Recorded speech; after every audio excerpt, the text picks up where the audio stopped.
Hi, welcome to Bonds After Baby. I'm LMFT Evie Empress, and I'm here to help you and your family relationships experience more relief and connection during the stage of pregnancy, postpartum, and early parenthood. Remember to subscribe for my podcast so you can receive practical support on a weekly basis. It's Maternal Health Day today, and I'm taking this opportunity to share what incredible protective factor just stays completely out of the maternal health discussion by experts, and that is relationship health. This is a huge gap in discussions of maternal health. So I'm sharing 5 ways that relationships, whether that's a partner, a family member, or an adult friend, can show up for moms in a way that's very protective for a mom's health, whether that's in the stage of trying to conceive, the pregnancy stage, or postpartum stage and beyond. So the general focus of Maternal Health Day is to highlight preventable maternal deaths, mental health issues, heart disease, and postpartum support. And it encourages advocacy to minimize the disparities and to improve health outcomes for mothers. So a significant portion of maternal deaths are preventable, which is awful. And, this day also addresses inequities in care, significant inequities in care, especially affecting women from different backgrounds. And it calls our attention to mental health and long-term support, not just childbirth. Often moms experience this kind of complete drop, and once the baby's out, it's like nobody pays attention to mom anymore. This is pretty familiar. So this is another good one to listen to with your partner or a family member or friend that will be involved in your medical process or who you would like to be involved. Or if you are someone who is involved in a woman's medical process through trying to conceive, pregnancy, and postpartum, so you know how to show up as best as you can. Today we're talking about something that's been, completely validated and established in research, clinical work, and lived experience that everybody agrees on, but it just does not get enough attention. And this is constantly, and I do not apologize for this, this is constantly the hill I will die on. Relationships are not factored into the mental health and medical health community enough in this stage of life. Healthy relationships are one of the strongest protective factors for maternal health, not just mental health, but even physical health.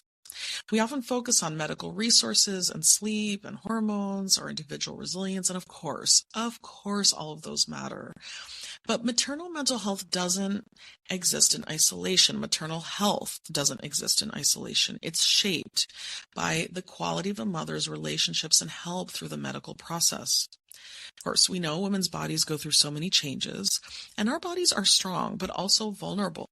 And some go through pregnancy blissfully with just a bit of discomfort, and some have serious medical symptoms and issues. I have experienced both, where my first pregnancy was truly, this is going to be so obnoxious, I know, to some people, but it's true. It was just lovely, and I loved it.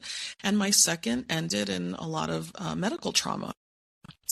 So, and doctor's appointments can be smooth or they can raise alarm and concerns. Making sure the care you are receiving is quality and comprehensive is, of course, paramount. And while adapting to this huge life change, whether it's your first or fourth, it is an adjustment. So all of that is important, but as you adapt, as you make sure the care you're receiving is comprehensive and of quality, you need people to go through it with you. Okay, especially when there are such significant disparities, which I want to touch on a little bit more right now. In the U.S. especially, there are significant disparities in maternal morbidity and mortality based on race, geography, and access to quality care. And so these gaps persist even when income and education are similar. So, for example, Black mothers face the highest risk with significantly higher rates of pregnancy-related complications and birth-related complications and death across even high income and high education levels. Indigenous and Alaska Native mothers also experience a heightened risk shaped by historical trauma, less access to health care and barriers to continuous care. And these disparities, of course, extend beyond physical outcomes to mental health. Moms from marginalized communities are less likely to be screened or believed about mental health issues or to receive timely, responsive mental health care. This is even happening with wealthy people to a high access to quality care, is that sometimes they're not screened enough, believed enough, and connected to resources. So you can imagine for mothers from marginalized communities. Now, chronic stress affects the body. Long-term exposure to either discrimination, negligence will contribute to inflammation, nervous system deregulation, and a higher allostatic load. So this explains why, or it helps explains why disparities persist even when access to care can appear equal on paper. Now, I want to be clear that I am not suggesting here that, hey, if you have relationship support despite these disparities, hey, if you have attentive relationships, that this just wipes away all these kind of stressors and impact. Of course not. But supportive relationships can buffer stress. They can't erase inequity, but they can buffer stress for whatever level of stress and difficulty women are going through in their health journey during this time. So, yeah, again, I mean, this does not replace safe medical systems or structural change, but it can make an impact. The way moms are cared for, whether they are listened to, taken seriously, and how they experience companionship is going to be protective to various levels, depending on a mom's situation. So let's look at where the evidence is strongest about this, what the research is truly clearest about. Supportive, emotionally safe relationships during pregnancy and postpartum are consistently tracked with lower rates of prenatal and postpartum depression and anxiety, postpartum PTSD, especially after birth trauma, parenting stress and burnout, and physical effects of inflammation and high cortisol stress levels. So why does this matter so much? Well, because pregnancy and postpartum already involve such dramatic hormonal shifts and identity transitions and role transitions, sleep deprivation, increased responsibility, physical vulnerability. When a parent has at least one relationship where they're going to feel understood, believed, and validated, when they're not getting judged or minimized or dismissed or pressured, this is going to greatly buffer the stress response that can contribute to mood disorders.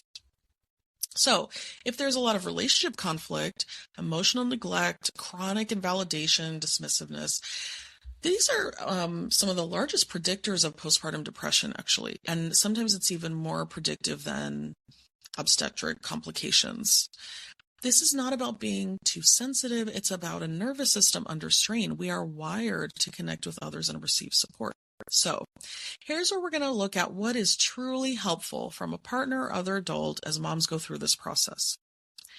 Emotional safety is paramount. And what I mean by that is when relationships are emotionally safe, when it is safe for a mom, I don't mean physically safe, but emotionally safe for a mom to feel comfortable being authentic and express herself authentically, to ask for needs to be met, to be taken seriously, they're going to be more likely to share.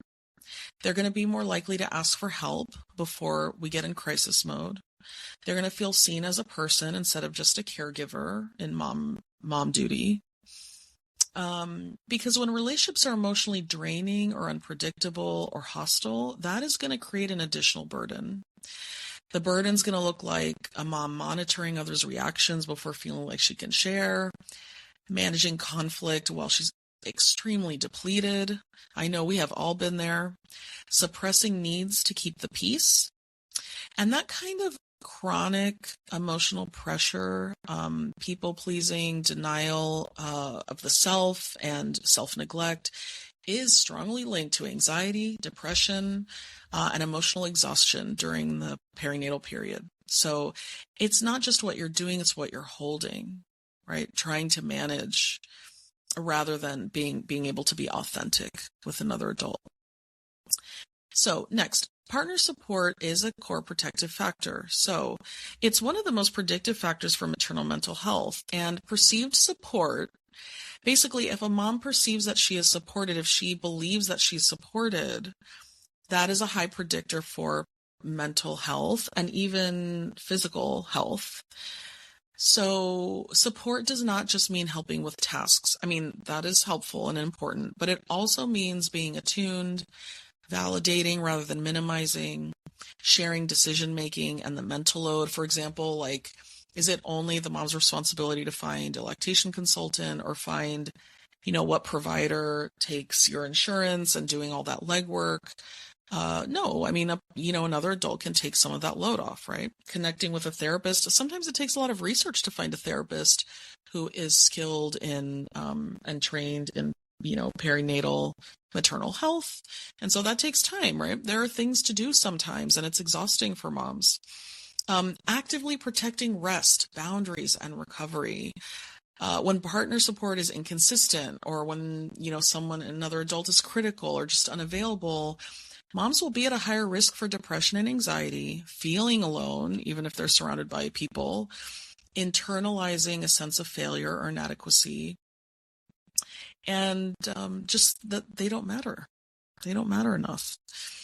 So when medical difficulty enters the picture, whether that's fertility challenges, pregnancy complications, birth trauma, postpartum recovery, or a child's health concerns, medical stress can just be so overwhelming, right? Our bodies, the timelines, our identities, our expectations all shift. And we need support from other adults, right, during these stages that are protective during medical difficulty. This is a big one, and I've talked about this before, but emotional attunement over problem solving. Yes, there are issues that need to be addressed, and you need to address them together.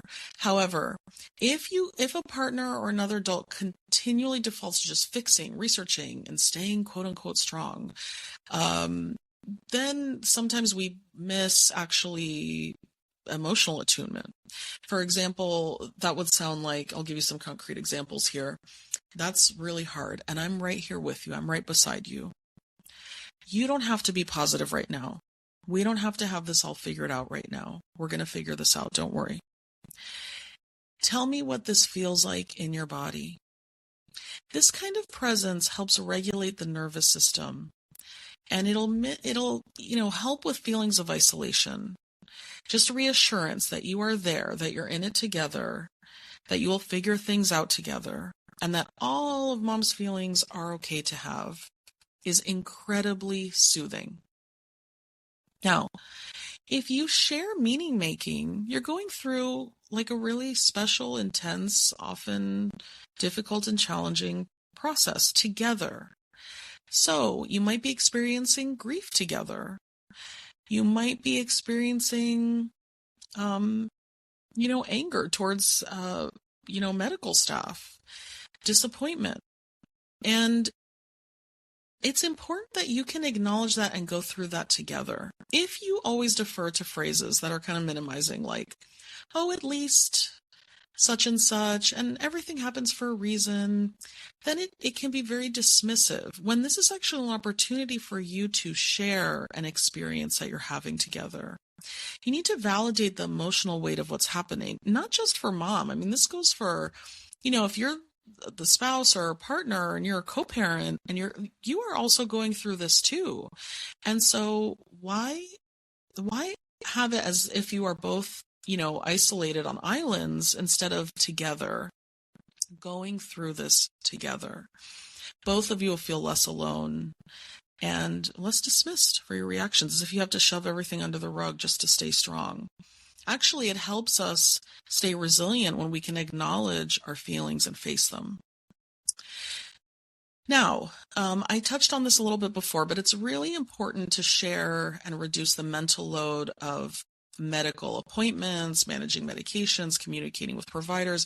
That can be very overwhelming, and often in the States too, moms are still working and juggling work and pregnancy and trying to conceive, and even, having to return to work quickly postpartum. And so, even that by itself, it's too much while caring for a baby, let alone also if you have work on top of it. So again, supportive partners or other adults, family members are going to share not only the emotional labor of being attuned, but also the mental load. And don't wait to be directed. Just take ownerships. Anticipate, the needs that are coming up. Hey, don't worry about it. I'm going to find someone who's in our insurance that can see us for this issue. You go rest. I'm going to find a therapist or find a list of therapists for you to choose from, et cetera, et cetera. I'm going to go pick up the medicine. Okay. Reducing that kind of load is one of the most concrete ways partners or other adults can support mental health during medical difficulties or medical responsibilities. And then another aspect, which is respect for different coping styles. It's okay if you cope differently than mom. Like if mom copes one way and partner or family member copes a different way. So one person may want to talk a lot and process a lot out loud, while, another person might need space or just kind of alone time to process sometimes. So it's okay to normalize differences like that without pathologizing them. And you don't have to interpret different coping as, oh, they don't care. Check in and ask rather than assume, like, hey, this is how I cope, or this is what helps me. What helps you? How are you coping? Approaching with curiosity about different approaches to medical stress is going to create room for connection without pressure that there's one right or wrong way, which is going to feel judgmental.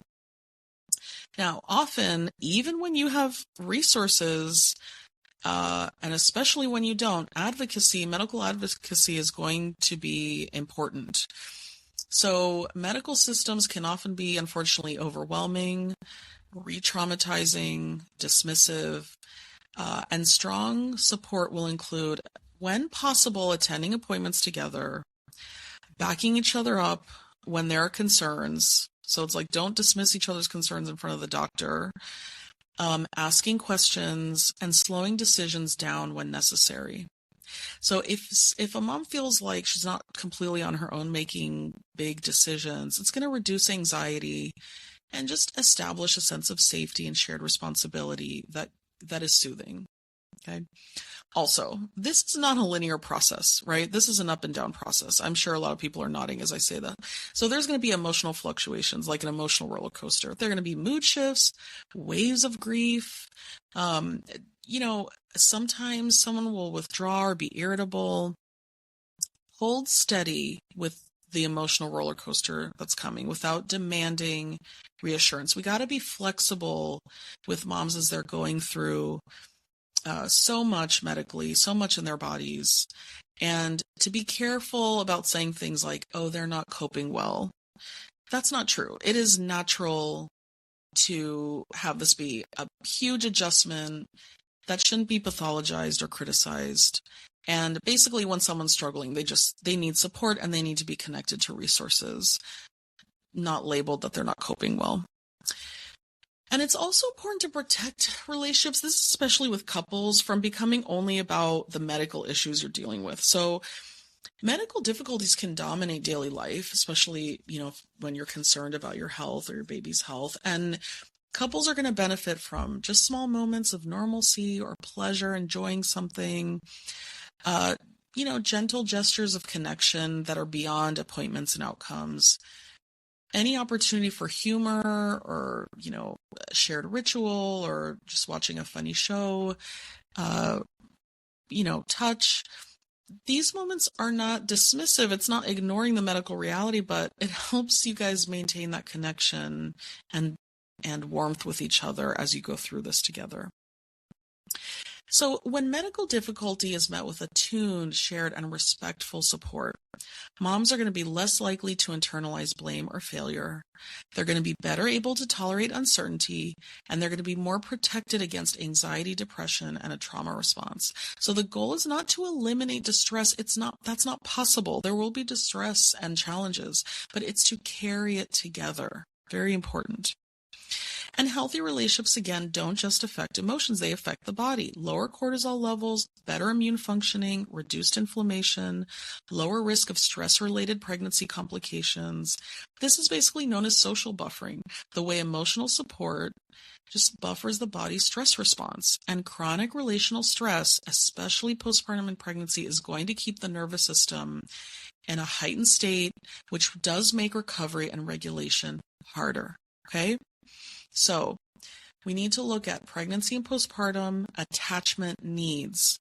Safe relationships are going to help regulate the nervous system during a time of heightened sensitivity, especially for parents with prior trauma, insecure attachment histories where your childhood didn't feel super safe and secure, complicated family of origin dynamics, and feeling emotionally held, feeling like someone is truly by your side in this is going to allow mom to conserve energy for recovery, for bonding and caregiving.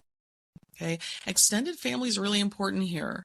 So they can be deeply protective when autonomy is respected, when the approach is kind rather than critical, and whether the needs of the mom are really taken into consideration, like emotional reassurance without control, practical help aligned with parents' values, respect for boundaries.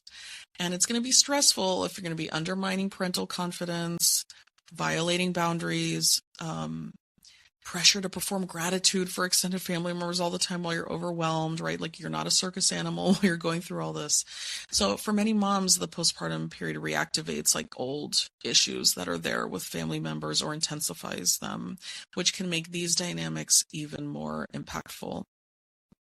Isolation is a major risk factor too. We are wired for relational regulation, for being soothed with connection.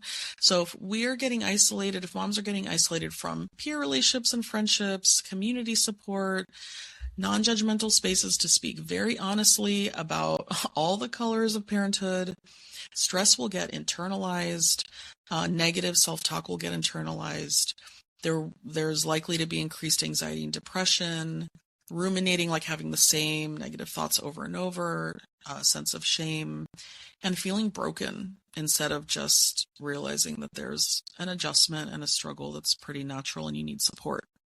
Even only one, I'm telling you, even one consistent empathic relationship can significantly reduce these risks. Okay? So I hope it goes without saying, right? Not all relationships are protective. Want to make that clear too. High conflict, dismissive, or consistently hostile or boundary violating relationships can increase the risk for anxiety and somatic symptoms. So more contact is not always better. Context matters, okay? It's not about being selfish. It's sometimes necessary to be protective. The bottom line here is that healthy, emotional, supportive relationships are a powerful, powerful protective factor for maternal health. And I'm so upset. I continue to always be so upset that I think women and moms, whether it's a mental health struggle or medical struggle, we're just approached in an individualized manner, and there isn't enough education and resources about the importance of relationships as we go through whatever we're going through, and also that we might be going through something worse because relationships are not healthy or we're not getting what we need in relationships. So relationship has to feel safe and attuned. The quantity of support is not as important as the quality. Again, even just one consistently attuned person, validating person, can make all the difference. And look, if motherhood is feeling harder than you expected as you navigate health challenges, mental health challenges, it is not because you're failing. It may be because your nervous system is not supported. Support is not optional in early parenthood. It's protective. Okay. Can't emphasize that enough. I hope this is helpful. Please comment if you have any questions you'd like me to address in future episodes. And I'm going to be offering resources soon to help couple relationships be as strong, solid, connected as possible so that nobody feels alone through the process of pregnancy and postpartum and early parenthood. Subscribe here to find out when those are coming. Subscribe to my podcast so you get notified when there's a new episode. I'm here for you and your family. See you next week. Goodbye.